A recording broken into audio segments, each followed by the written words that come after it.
You know something? I haven't been on a good adventure in a while. Except that last one, I guess. And I also guess there's all that main game content to finish. I haven't even attempted my complex geopolitical plan of having both the NCR and Legion love me, arming both sides and ultimately just going with the yes man ending anyway. Nobody wins. That's my policy. But for now, I think I need a break from the Mojave. Do something I've never done. There's also something that's been gnawing at me since I left the Sierra Madre. Both Christine, who we can still tune in and listen to on the broadcast from time to time, as well as Elijah, mentioned a place called the Big Empty. Christine mentioning her traumatizing and ultimately life-altering experiences at the apparent complex, along with former Brotherhood elder referencing it as a major cornerstone of his own research into pre-war technology. Christine, while I didn't think much of it in my rush to save our lives and get myself back home, also told me of a third person in her company, his visit coinciding with both her and Elijah's. He flew an old world flag, based, and mentioned something about needing to settle a score with a fellow courier. Now, while that may be concerning for some, we're not going to be intimidated by some old world mail delivering chud, and we decide to investigate the Big Empty for ourselves. After some intense investigation, going on Steam and loading it into Vortex, I picked up a clue. A mysterious radio signal, playing an odd frequency, blaring jazz music and causing us a slight headache upon its first observation. Through my Pip-Boy, I'm able to track the signal to a fairly isolated and far-off location, one I hadn't even been to up till this point.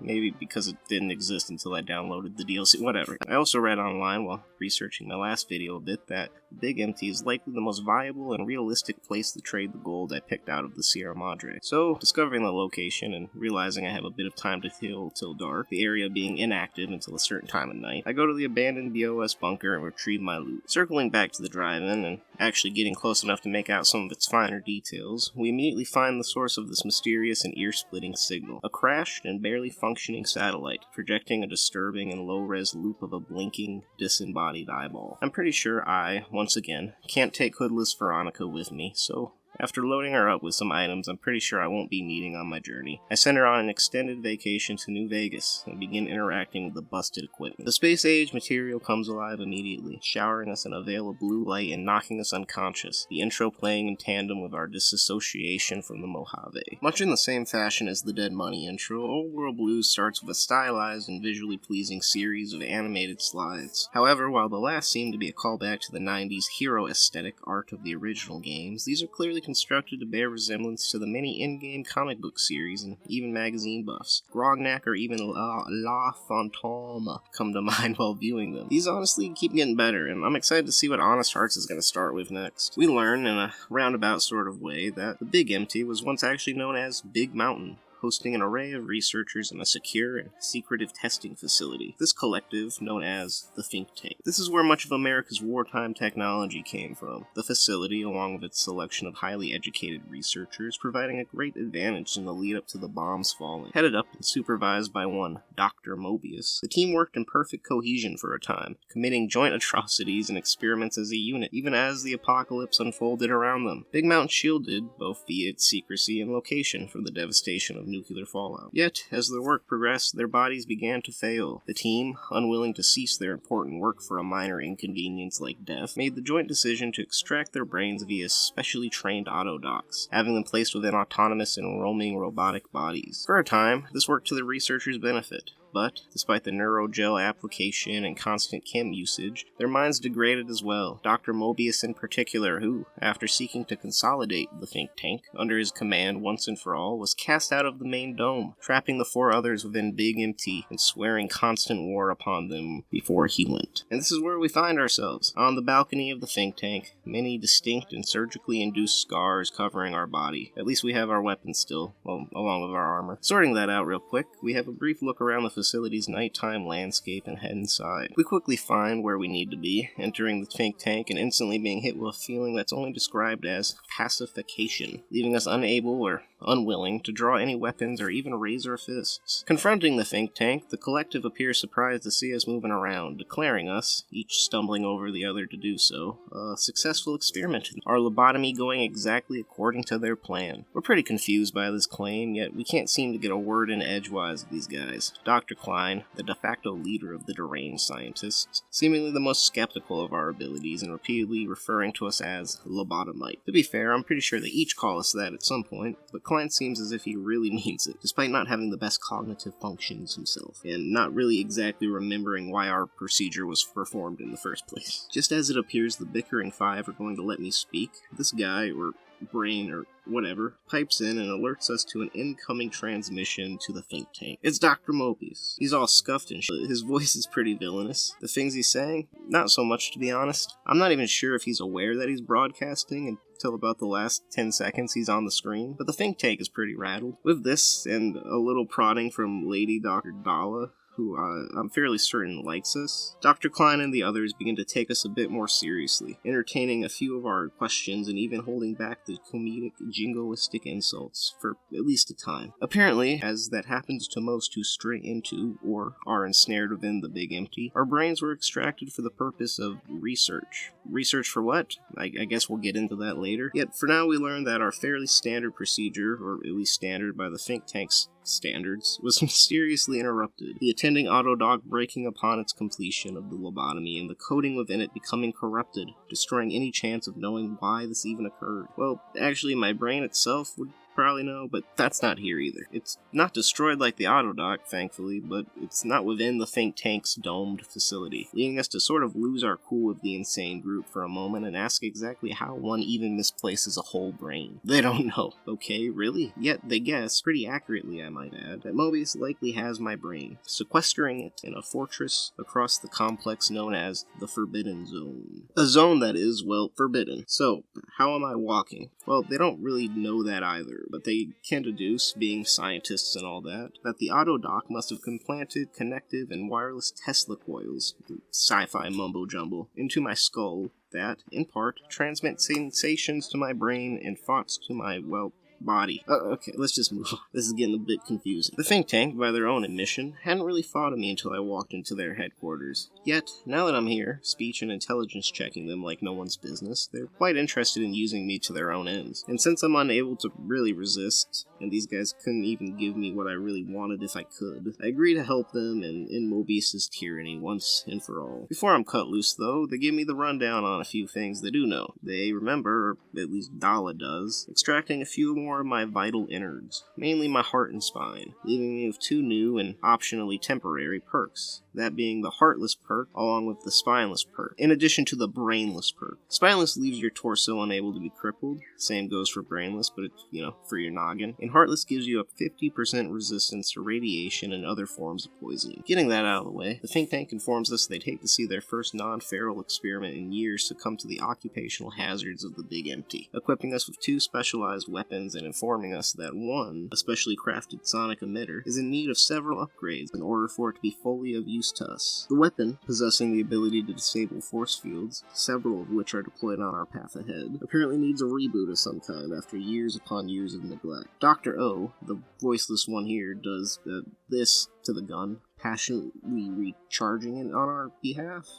Okay. The other is just pretty cool. A cybernetic dog gun, which hosts the brain of a nameless and probably, maybe partially, sentient cyberdog. It barks when you equip it, and whimpers when you put it away. Obsidian, you've done it again. We're also tasked with acquiring a stealth suit, a prototype that was in development before the bombs fell. Our new sponsors telling us that it would probably make getting across the Big Empty a bit easier, along with providing them real-life data on their stalled creation. So, after a bit more warning, mainly the doctors instructing us not to explore around the bowl and stick to their pre-programmed directions, we're turned loose, now saddled with a plethora of tasks. Heretical. Alright, easy enough. Following this, and exchanging a bit of precious metal, we head back inside the think tank, speaking with the degenerating scientists and getting a bit of background on the recent happenings of the Big Empty. If we've completed the Dead Money DLC at this point, which we have, we can mention that we are in fact already aware of Big Empty's existence, Dr. Klein being a bit surprised at this, but also scolding us for using the facility's contemporary name, insisting we only refer to it as Big Mountain in his presence. He also tells us of recent destruction at the facility, not of their own doing, yet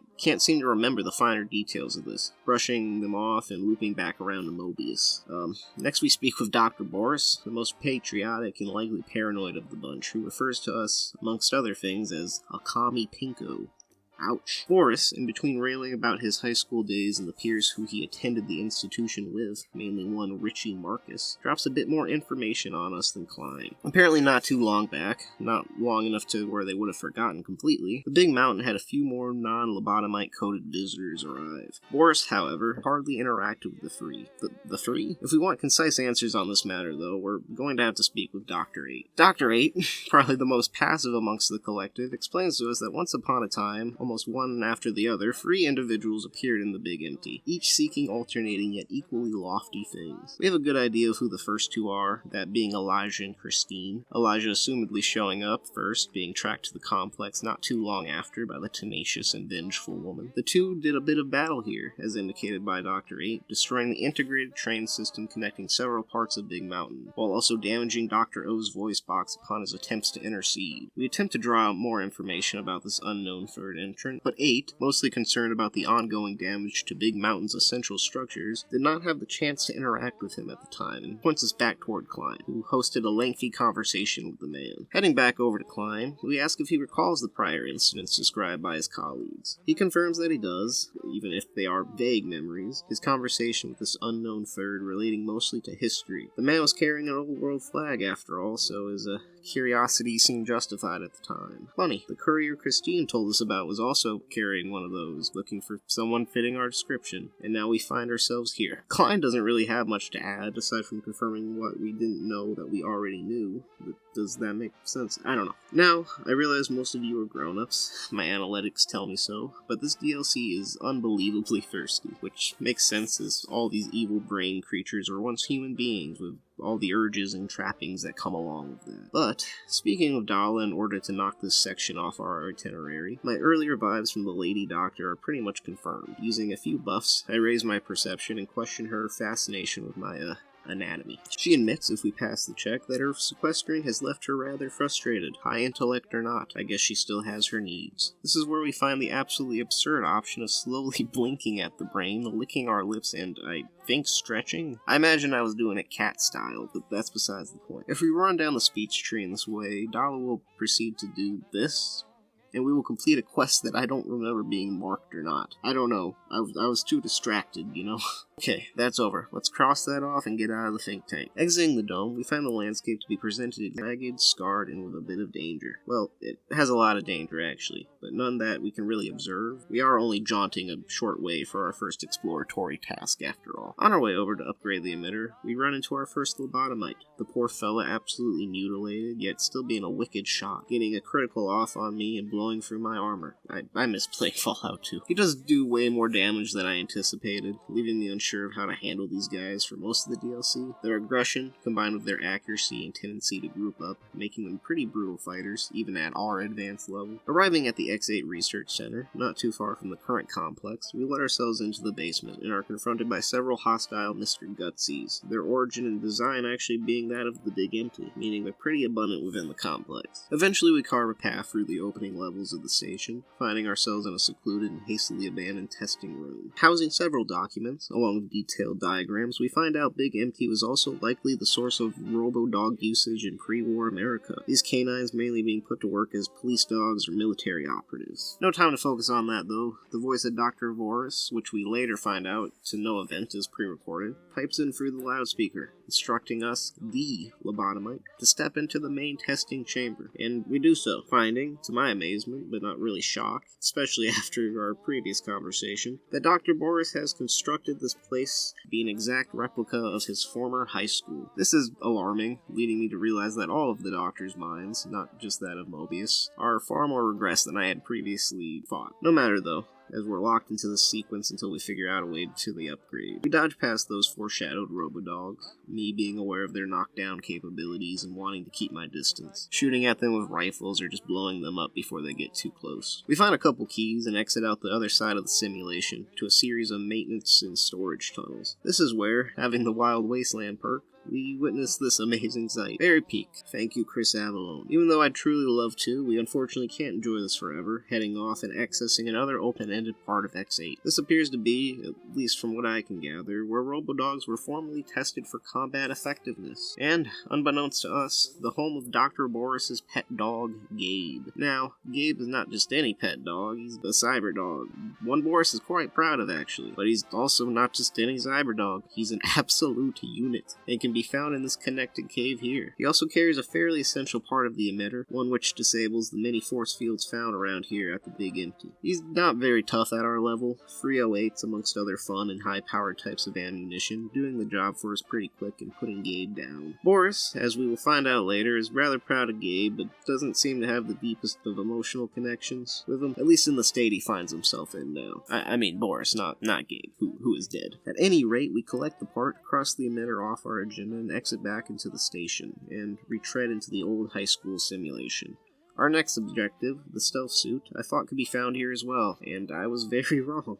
The pieces, all misplaced and located within differing sections, are admittedly pretty easy to obtain. Just sort of a difficult walk, all this way across the map for. Around this time is when Mobius decides to pipe in, harassing us with comical threats and ordering a horde of his personal minions, being robo-scorpions, to attack us as we exit the station. These are by far the toughest enemies in the DLC, aside from the Night Stalkers, who will also litter the terrain, armor-piercing rounds being the best way of handling them in any given situation. Apparently they also have intelligence-draining stingers, but I think that's more of a scare tactic from Mobius, as I got stung up by these things a few times, checked my stats, and saw no immediate debuffs. Arriving at the small development area, X13, we find the ground floor to be a bit more cramped than we'd assumed, the individual rooms housing each essential part and presenting no real challenge at infiltrating.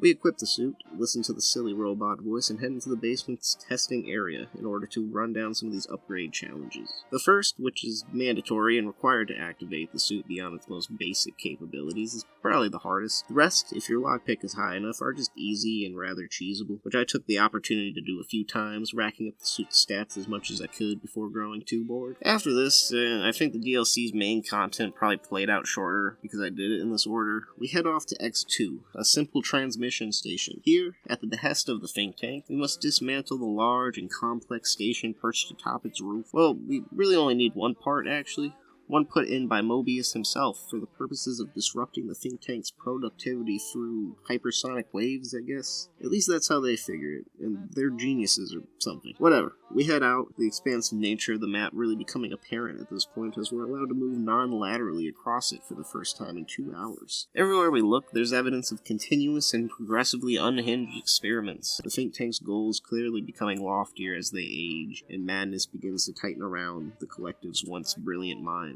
Certain portions of the map being reduced to pure cinder or ghostly shells of once essential structures. Finding ourselves at the comm station, we shimmy our way up to the very top of the satellite. Mobius clearly a bit distressed at this point, cursing the think tank and unleashing a swarm of robo-scorpions below. The tone of this place has definitely shifted now. Escaping the station, I notice the environment has become a bit more frantic, the half-brained denizens of the Big Empty more set than ever on disrupting our mission. Far enough from the gathering mob, we finally fast-travel back to the dome, crossing this business off our to-do list and confronting the think tank. They're surprised we got this done so fast. I think only 2 or 3 in-game days passing since our arrival here, and prep us for the next phase of the plan, infiltrating the Forbidden Zone, the zone that is forbidden to us, and defeating Mobius himself. Not to underestimate the evil genius, but I have a pretty good idea of how I'm going to take this guy, and he likely has our brain, and that won't do. I like that thing, and I think it likes us. So, accepting a few pointers and receiving a few tips on how to best use our emitter, the doctor sufficiently gas us up, sending us back out into the Big Empty to, regrettably, free the both of us. I've caught on to the fact these guys don't have the best intentions for the Mojave, every mention of it from their group being laced with undertones of doom, or, in the absolute best case scenario, detrimental curiosity. But we can deal with that once we figure out this Mobius situation. I'm not exactly interested in siding with either of these scientific factions, super cool robo-scorpions or not. Plus, Dala offered us her bed earlier, and we're going to have to sleep eventually. I can only pound so many Nuka-Colas. So I'd like to get out of here before the inevitable caffeine crash occurs. We decide to protect our sanctity, have just one more Nuka-Cola, and make our way over to the Forbidden Zone. A zone that is forbidden to... You get the idea. The Forbidden Zone, despite being an absolute scarred wreck like most other areas we've visited, does stand out, the terrain surrounding the opposing dome being scorched, the black rock standing out amongst the wider desert in which the Big Empty is situated. We get a bit lost on our way, facing a couple of what I'd describe as scorpion hot spots, where Mobius's minions appear frequently and in large numbers. The Forbidden Zone also houses a number of previously inaccessible and more essential areas, which we'll go over a bit later. I'm getting a bit of separation anxiety from my brain, or maybe my brain is getting separation anxiety from me. I don't know. That's why we need to get it back. Too many tough questions, and we don't even have it here to help us answer them. Entering the main dome, we're instantly caught off guard by this behemoth, an apparent guard and likely Mobius's last line of defense. The fight, much like the one of Gabe, ends within a few seconds, our arsenal and stats, along with a few chems, outclassing the massive cyborg, giving us a unique weapon and allowing us full access to the wider facility. Inside Mobius's main laboratory, we're not immediately besieged, or even attacked, or pacified, like in the think tank, as to where we can't pull out our weapons. Mobius doesn't even appear to take notice of us, at least not enough to address our presence. Approaching the insane and I guess partially blind doctor, I thought the eye patch thing was just for dramatic effect, to be honest. The elderly brain is rather happy to see us, appreciating the extra company and offering us a mint tat, which, in preparation for our blowout, I kinda already took. We, if already on the drug, even have the unique dialogue option to let Mobius know this. Amazing. Obsidian, you've done it again. Mobius, while not hostile or exactly evil, at least not in person, does explain what a terrible person he has in fact been. The think tank and all its adjoining members sharing the same burden of atrocity. Mobius, coming to terms with his nature and seeking to contain it, despite the harm he'd already caused, seceded from the think tank, installing several force fields around the already well-fortified big mountain, and secretly setting up the transmitter we ripped out of the satellite earlier. Well, not really secretly, but at least not at first. You see, the transmitter was tuned at a frequency which would disrupt the brain activity of the think tank, propelling them into a recurrent thought loop and preventing the already deranged team from figuring out how exactly to escape their post-war prison. Well, about that, the part is currently in my inventory, where it doesn't even make the best of melee weapons, let alone can really influence brainwaves anymore. Dr. Mobius, in reaction to this, kind of just hits us with a too bad, so sad, his own mind being worn down from consistent chem usage, and leaves how to best proceed up to us. Well, I'm gonna need my brain back first. Dr. Mobius, though rather attached to our apparently very interesting mind, I'll take that as a compliment, tells us the decision would really be up to it, the executive organ being rather opinionated on quite a few things itself. We ask him what even generated such interest in it to begin with, and why 6 highly acclaimed scientists had such a deep concern for it. Well, while most brains I guess appear rather same old, ours possess an anomalistic quality, that being a distinct and specific groove, or wrinkle, found on its frontal lobe. With a high medicine stat, we ourselves deduce that this must be a direct result of our near-death experience in Good Springs. Benny's bullet creating scar tissue that, while obvious to a trained physician like Doc Mitchell, would be confusing and laborious for a pre-programmed autodot. Mobius concurs with this, agreeing that it would be the most likely explanation, and, eventually, while it takes a bit of effort, we're able to spare the doctor, agreeing the think tank is far too dangerous for exposure to the wider world and seeking to contain these mad scientists.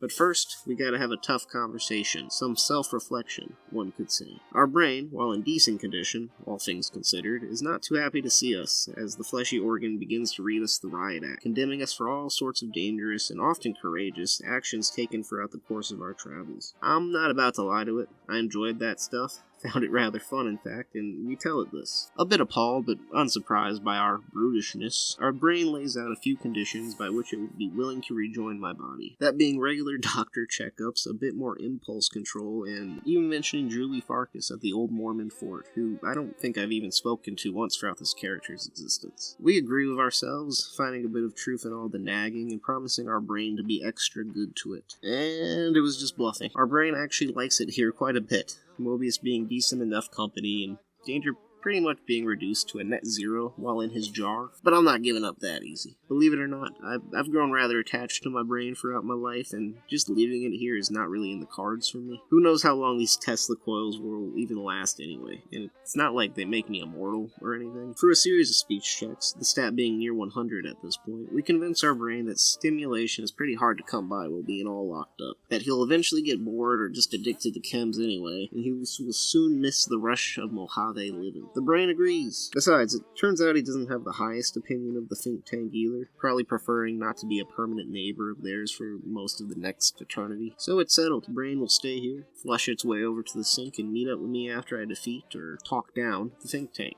Mobius is pretty happy for us, despite the loss of his newest companion, remarking on the nice compromise my brain and I have appeared to have reached, giving us another mentat and wishing us well on the struggle ahead. And so we exit the Forbidden Zone, a zone no longer forbidden to us, and scoot back on over to the think tank. Assuming my brain and I would likely meet back up later, I simply go into the sink for a few choice repairs, not really searching around for any of my essential organs, not wanting to risk crippling any limbs during my last encounter here. Walking inside the main area, we find the think tank to be waiting on us, the pacification field now disabled, allowing us the opportunity at first strike. However, these guys are pretty powerful. I've seen enough ranking videos to know this, and I'd rather not have a drawn-out fight with every single last one of them. So, for now, I make an attempt to rationalize with them, and it immediately fails. So, taking up a previous suggestion from Mobius, we just lie to the collective, insisting that we ourselves are in fact Mobius, the great doctor using his neurological expertise to put his brain into our own body. With a high enough med stat, the think tank becomes convinced of this, accepting the fact that they've probably been had at this point, their paranoia forcing them to succumb in the presence of what they believe is their intellectual superior. As is per our tendency to aim for peaceful resolution, we tell the now mostly wrangled think tank that violence and evisceration are not needed here. That, while we may have had professionally charged disagreements in the past, we now must put all those aside and continue our research as a unit. Klein, though a bit skeptical of this newly offered peace, accepts our, or rather Mobius's, offer, stating that, as long as no destruction or factionalism is at play, then he finds it only logical for reunification to play out. And with this, the DLC actually wraps up all at once. I didn't even get my brain back. The heck, man. Obsidian, you've done it again. The outro basically scolds us for rushing through the complex too, although it admits the horrors of the Big Empty are probably best left in darkness. It elaborates on the X-13 facility, the lasers involved in its programming apparently going haywire, the tech going rogue, and carving up swaths of territory around Big Mountain in general. Oh, and our brain misses us. I told it so. Alright, let's go back in. We'll do it right this time, but first let's cover a few of those side areas, see some of those horrors for ourselves. Then we'll get our brain back and all of that. New to-do list, new problems. Alright, anyway, our first stop will actually be here, in the Forbidden Zone. Loading back to a time when it was still forbidden to us, we head up the path to Mobius's dome, hook a sharp right, and find ourselves here, at the X-22 Botanical Garden. Much in the same vein as Vault 22, and ironically sharing the same moniker, this facility here was the site for plant-based warfare. Attempts at weaponized as well as large-scale passive agriculture were also attempted here as well. There's quite a few spore carriers present, their origin rather mysterious, one being labeled Patient Zero in contrast to the usual vanilla spore carriers we find throughout the base game. Apparently the first victim of the bioengineered fungus responsible for the presence of spore carriers in the wasteland. Patient Zero has simply been living here for God knows how long, probably before the bombs even fell, just being a monstrosity. Well, he's gone to the big old bean pod in the sky now, I guess. Rip bozo.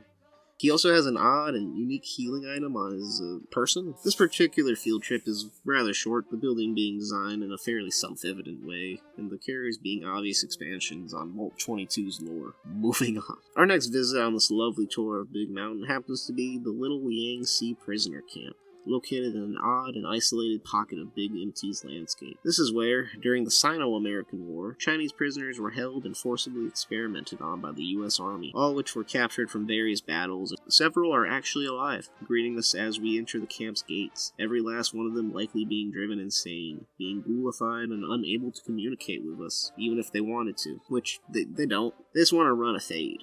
But stepping out of the prison gates, their heads immediately combust.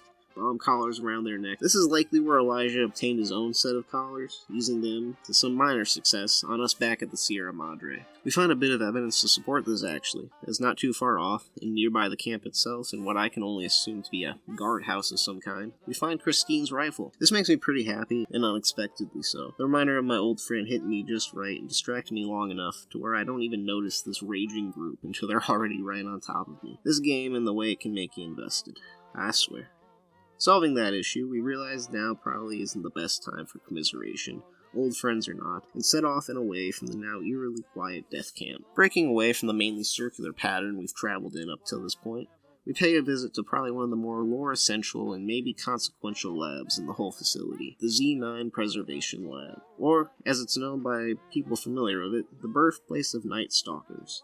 Yep, Night Stalkers, much like Deathclaws, started as a bioweapon, their origin being that of here, in the Big Empty. Though we find out that Night Stalkers, mysteriously appearing in the Mojave less than a few generations ago, are a cross between coyote and rattlesnakes in the vanilla game, we never discover why or where such abominations came from. Though there's no concise answer, my theory is that as there are many underground and interconnected tunnel systems within the Big Empty, even a subway, the Night Stalkers began matriculating out of their original environment from these access points. The weaker of the bunch, while likely not being able to cut it in the intense home environment of the Big Mountain, found advantage in the Mojave's unadapted and newly constructed biome. Ecology in my Fallout game. This, for a time, appears to have been the think tank's greatest achievement. The Night Stalkers, as we already know, being commissioned for military use and mass manufactured, as evidenced by rooms upon rooms of holding pens. Roaming a bit more on the beaten path, we come to a fairly unique and paradoxically small building. Its design not exactly having the spacious accommodations or even underground facilities of the others, likely because this happens to be Z38, or the Lightwave Dynamics Research Center. That was a mouthful. Basically where every hologram we find in the game, especially within the Sierra Madre, originates from. There isn't too much to say about this place. A terminal on the limited upstairs catwalk containing an order number for one Sinclair, with instructions to take the equipment to the newly constructed casino down south. I did expect the present holograms to present a bit of an issue, my training from the Madre kicking in and telling me to get the heck out of there, but fortunately, these appear to be nothing more than loops.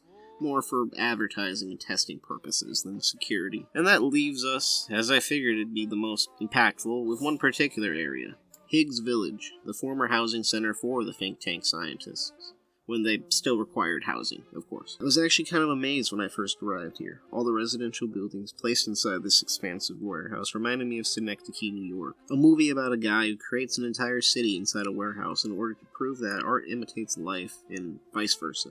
Not getting too far into that, there was just a familiar feeling about the space. Although, going clockwise for each of the houses, I can't say this feeling wasn't also a bit foreboding. Many of the houses contain hoarded and specifically designed technologies, each doctor clearly expected to perform their core functions regardless of their being in the privacy of their own homes or not. This is until we arrive here, at Dr. Boris's residence, and the tone shifts hard. The feeling I got walking through this twin, two-story home is sort of indescribable. It was like 5 a.m. when I recorded this, and the entire world, including my PC, decided to be absolutely silent, but there's just something about this place that feels wrong. Even creepier than the main floor is the basement, which is sealed with a very hard lock. Contains what appears to be a surgical table, an old, still functional ripper off to the side of it. Looking around the house, there's no real explanation for its soul-crushing vibes, leaving me even further freaked out and convincing me, for the first time in my very long time playing Fallout, that something really, really bad was going to happen if I didn't leave as soon as possible. Outside, we explore the remaining structures, Boris's house still gnawing at the back of our mind and forcing us to circle back upon confidently reviewing the other homes. Looking around outside a bit, we find an old doghouse, a miniature and very powerful Deathclaw named Spike having taken up his own little residence here. We blow the thing to bits. His existence, of course, being an affront to God, and collect the water bowl sitting outside of its tiny home. This is apparently Gabe's water bowl, the giant Gabe from earlier, who, while living here with humanoid Boris, enjoyed a relatively normal dog life,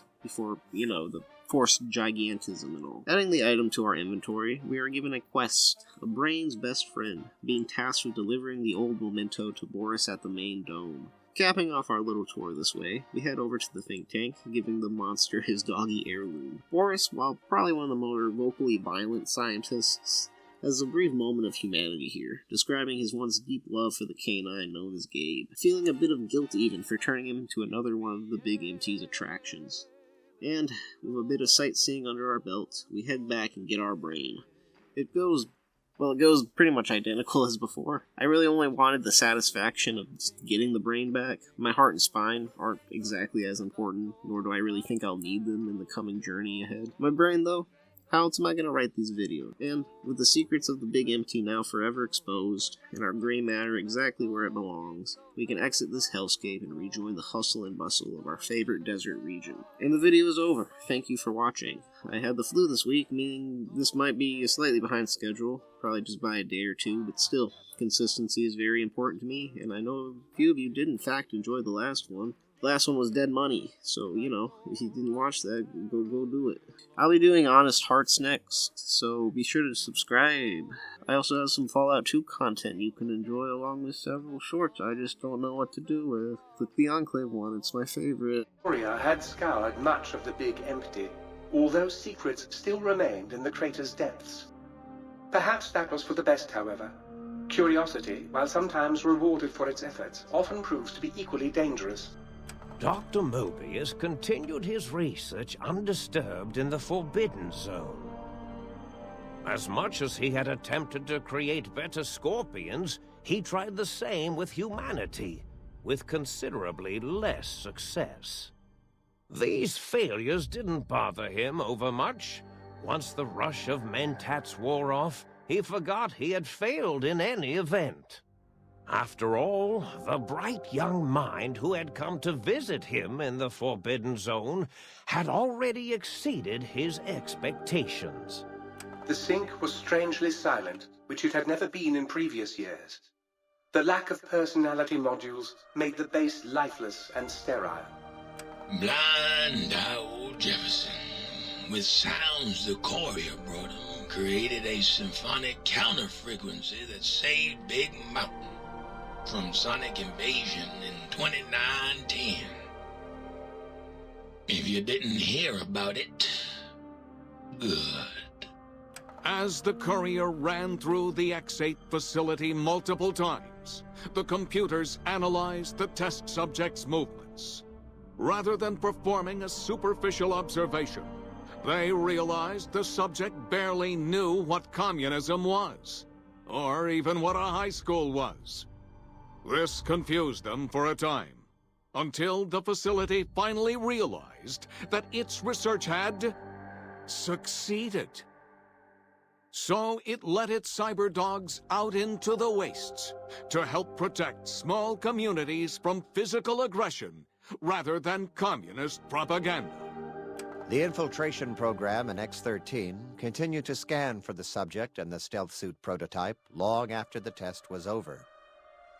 Frustrated and unable to find its lost technology, X-13 expanded its network of laser tripwires, sensors, and robo-brains out across Big Mountain. This glittering blue light beam forest cleanly bisected anything that entered its depths, slicing them into small segmented parts for easy disposal. The courier, organs intact, continued onwards, a little less heavy of step, but with all the organs in the right places, as they should be. After all, brains can develop a life of their own when left to their own thoughts, and the courier's brain was more clever than most. Dr. Klein and the think tank remained alive, unaware of the world outside. They looped through their daily routine, none the wiser about the world beyond, although perhaps wiser was the wrong word. The world outside belonged to the courier, and if anyone would shape it, well, the courier had already called dibs. There is an expression in the wasteland, old world blues. It refers to those so obsessed with the past they can't see the present, much less the future, for what it is. They stare into the what was, eyes like pilot lights, guttering and spent, as the realities of their world continue on around them. Science is a long, steady progression into the future. What may seem a sudden event often isn't felt for years, even centuries to come. In the times following the Second Battle of Hoover Dam, however, old world blues took on a new meaning. Where once it was viewed as a form of sadness, nostalgia, it became an expression describing the potential for the future. It can be easy to see science as evil, technology unchecked as the source of all ills, all misfortunes. With the courier at the helm, science became a beacon for the future. There was old world blues, and new world hope. And hope ruled the day at Big Mountain. We could say more, but the stories in the Big Empty speak for themselves. Now armed with the transportal Ponder, The courier could return to the dome at any time and crack open the secrets of the Big Empty one by one.